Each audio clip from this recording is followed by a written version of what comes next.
When we talk about Kashmir, many of us still recollect this couplet, Agar Firdaus Barruye Zami Ast, Hami Ast, Hami Ast, Hami Ast.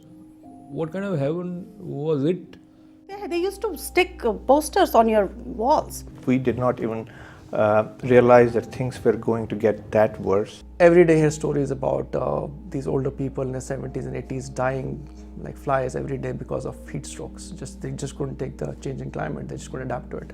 I don't think so. We were politically that much of aware, of what's going on. One objective was to make it a 100% Islamic state. There's no question they wanted to do that, which meant driving out every non-Muslim from the valley, especially the core of the valley, Srinagar and major areas.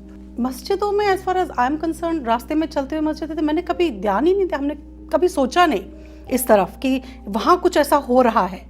पर जो 19 जनवरी को हुआ तो लगा कि ये सब जगह तो चल रहा था ये. What they have been through in the valley, many of us are not even aware of it. In 1986, there were riots against Hindus in Anantnag, that's a South Kashmir town, just because people thought that there were some Muslims who were killed in Jammu. You didn't have an option. My parents, they didn't have an option. हम कहाँ जाते? As we always say that history repeats itself and we should learn from history. We would never want to pick up, any argument or anything, with anyone, Even if everybody left in 1990, people were forced to sell property over the next 10 years or so. It was almost a racket of how brokers from Kashmir would come and tell you to come and sell your property at throwaway prices. It seemed like that's it. Our life is done. हमें नहीं पता जलाएंगे, मारेंगे, butcher करेंगे, जो भी करेंगे. But again, we did not think कि हमें निकलना है यहाँ से. I don't blame anybody for that, but there was no recognition, of course. There was no understanding of what really happened. Our parents educated us to be inclusive, to be peace-loving, and not to be argumentative. My father-in-law started getting letters, flyers, letters, phone calls that you are on the hit list and you have to move out. They essentially declared that Nizam-e-Mustafa or whatever, and that we want to be an independent country. And you could see that coming, and maybe some other people told you about this. We used to get PTV in Kashmir, and PTV at that point, Pakistan television, was very popular because you used to have American shows back then, which Doordarshan did not. You could see the venom and the poison they were pouring into Kashmir through PTV at that point of time.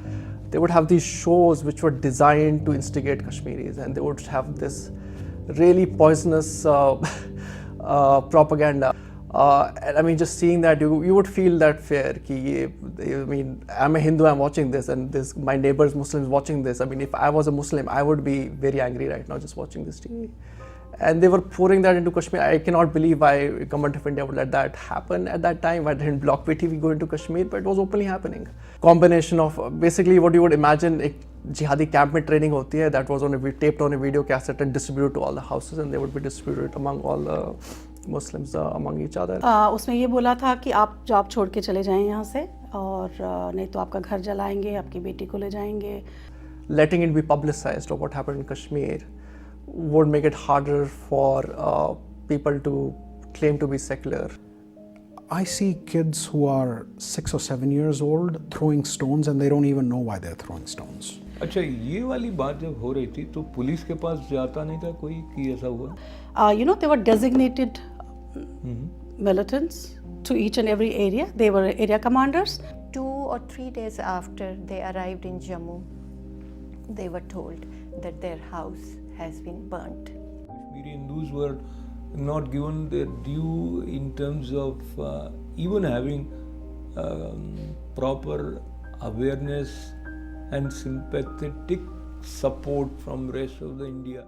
Anyone who says that this is a political, a social, an economic, and educational issue, it's not. It's actually a religious issue. It is at its core a fundamental religious issue. Between January 19th, 1990, and I would say 6 months after it, September or so of 1990, more than 95% of non-Muslim Kashmiris basically left all of their belonging and settled in places like Jammu, Delhi, Chandigarh.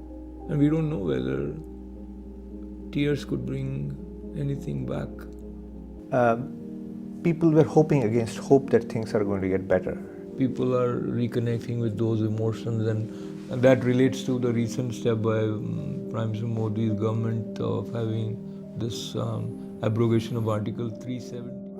Abrogation of Article 370 and 35A were definitely overdue. Maybe if this had happened much before than it happened, maybe things would have been different for us as a community in Kashmir. हमें कभी कुछ मिला नहीं. हम वहाँ minority थे. आप बताइए माइनॉरिटी स्टेटस होते हुए भी हमें क्या मिला? So I know for a fact that I'm going to live there. I will be buying a house in Kashmir next year. The situation tells you something which you don't want to understand. किसी को उम्मीद नहीं थी कि we'll see this day will come. They are almost forgotten without having been hurt